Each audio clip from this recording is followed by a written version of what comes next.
අපි ආවා ගැනඩි ගිනිඇල්ල බලන්න. මට පිටිපස්සෙන් පේන්නේ ගැනඩි ගිනිඇල්ල. ඉතින් තව පල්ලට යන්න පුළුවන් ගැනඩි ගිනිඇල්ල බලන්න. අපි ආව පාරත් බලාගෙන මාත් එක්ක පල්ලට යමු දිය ඇල්ල බලන්න.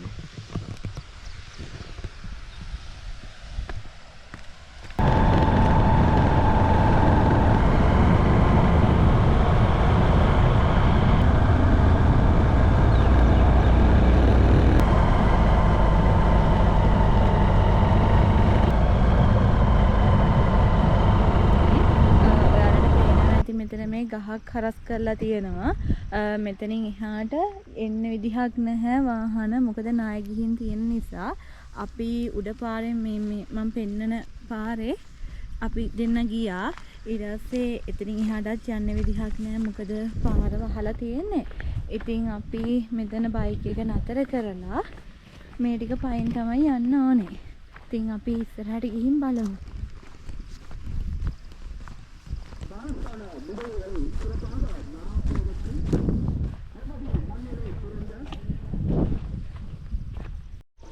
අපිට හරි ලස්සනට පේනවා කොත්මලේ ජලාශය. හැබැයි වතුර නම් ටිකක් අඩුයි. බලන්නකෝ හරිම ලස්සනයි.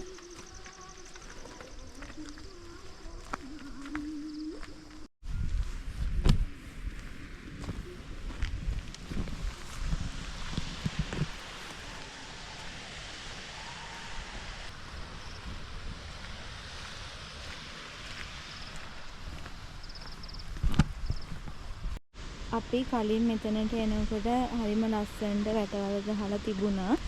ටිකට් කවුන්ටර් එකකුත් තිබ්බා. හැබැයි ඒ කිසිම දෙයක් දැන් නැහැ. දිග්ගක් වුණාටෙන් පස්සේ ඉතින් මෙතනට එන කට්ටියක් දැන් ටිකක් අඩු වෙලා තියෙන්නේ. අපි පල්ලට ගිහිල්ලා බලමු.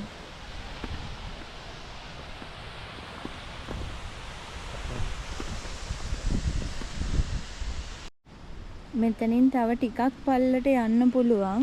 මේ ලොකු ගලක් තියෙන්නේ. එතනට යන්න පුළුවන්. අපි එතනට ගිහිල්ලා බලමු.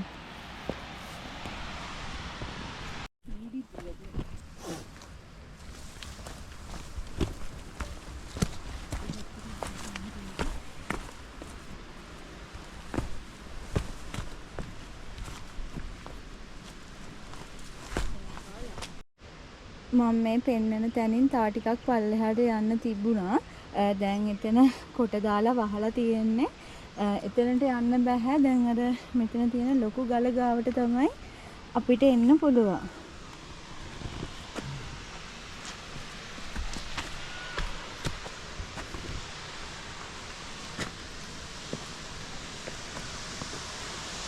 ටිකක් අමාරුයි මෙතනට එන්න.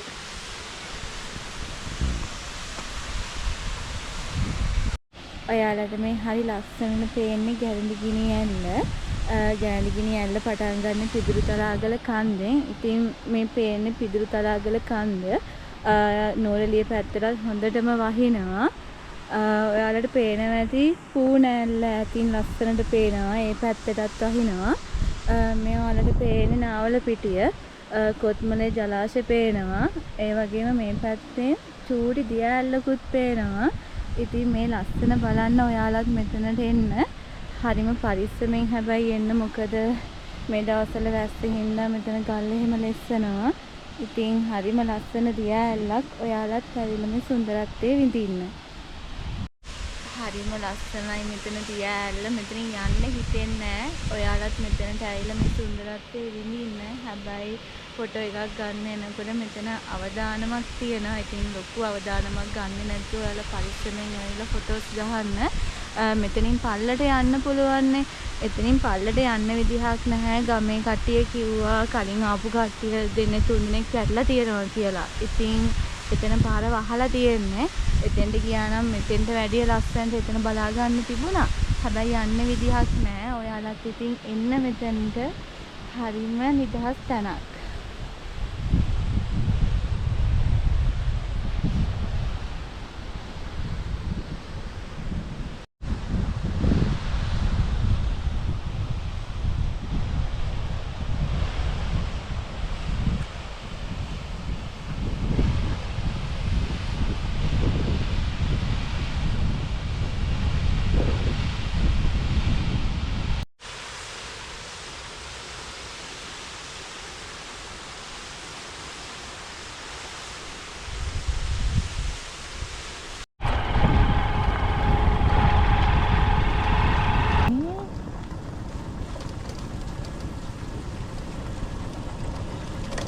බලමු. අපි ගැණඩිගිනි ඇල්ලත් බලලා අපි ආව පාරෙම යන්නේ නැතුව අපි වෙන පාරකින් නූරෙලියට යන්න තීරණය කරා. ඉතින් අපි දැන් මේ ලස්සන තේවත්තක් මැදින් තමයි යන්නේ. අපි ඒ පාරේ ලස්සන බලාගෙන නූරෙලිය පාරට යමු.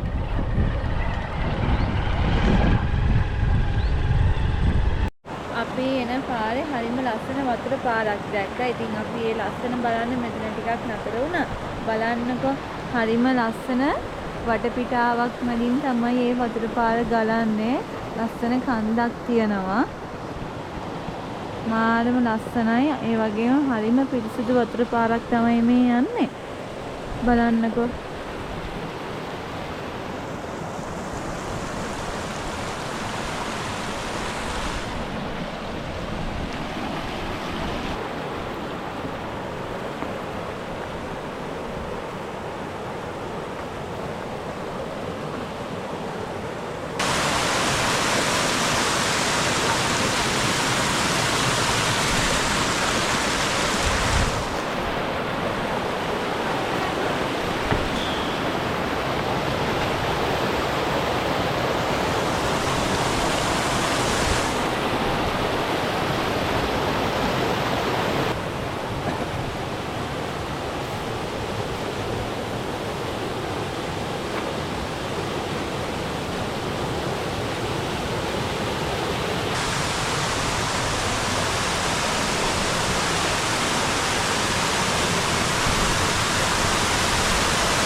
අපි ආව පාරේ අපි දැක්කා රම්බොඩ දියඇල්ලේ උඩ කොටස. ඉතින් මේ පැත්තෙන් ආවට පස්සේ සෑහෙන ලස්සන දියඇලි ගොඩක් අපිට දැක බලා ගන්න පුළුවන් වුණා. වෙනදට අපි රම්බොඩ ඇල්ල පල්ලේ ඉඳන්නේ බලන්නේ. ඉතින් මෙහෙන් ආවට පස්සේ අප රම්බොඩ අපිට බලා ගන්න පුළුවන්. බලන්නකො හරිම ලස්සනයි. මේ පල්ලේ පාරක් තියෙනවා.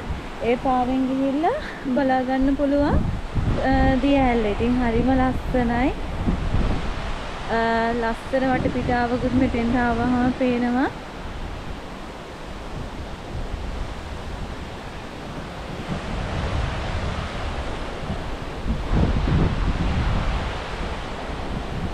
අපි පල්ලට ගිහිල්ලා බලමු. තව ටිකක් පල්ලට යන්න පුළුවන්. මම ඔයාලට උඩදී කිව්වේ තව පල්ලට යන්න පුළුවන් කියලා. ඒ පාර දිගේ තමයි මේ අපි යන්නේ. ගිහිල්ලා බලමු.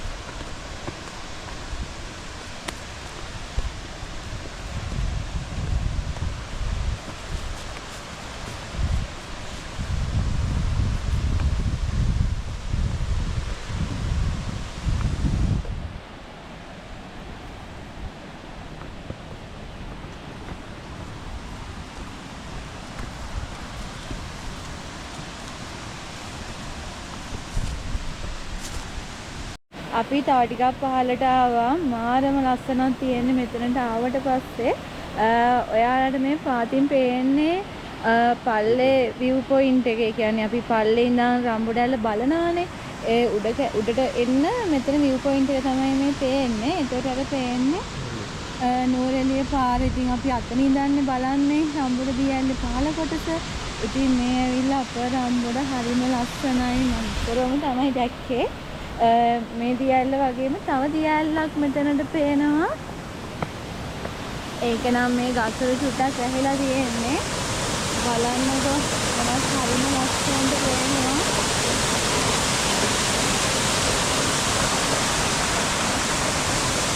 ඉතින් ඔයාලත් මේ පාරේ එන්න ආවොත් ගොඩාක් තැන් බලන්න පුළුවන්.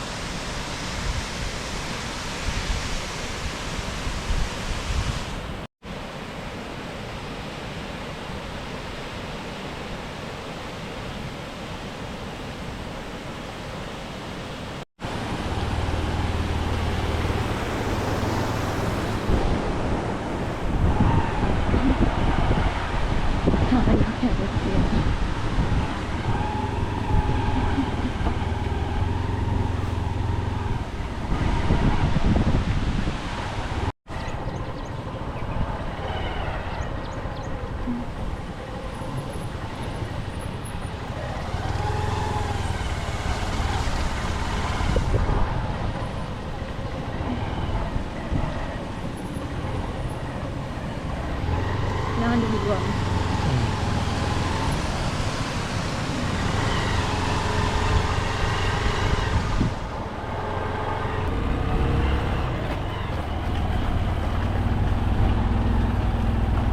මේ කොයි පැත්තද? අර පැත්ත නුවරඑළිය.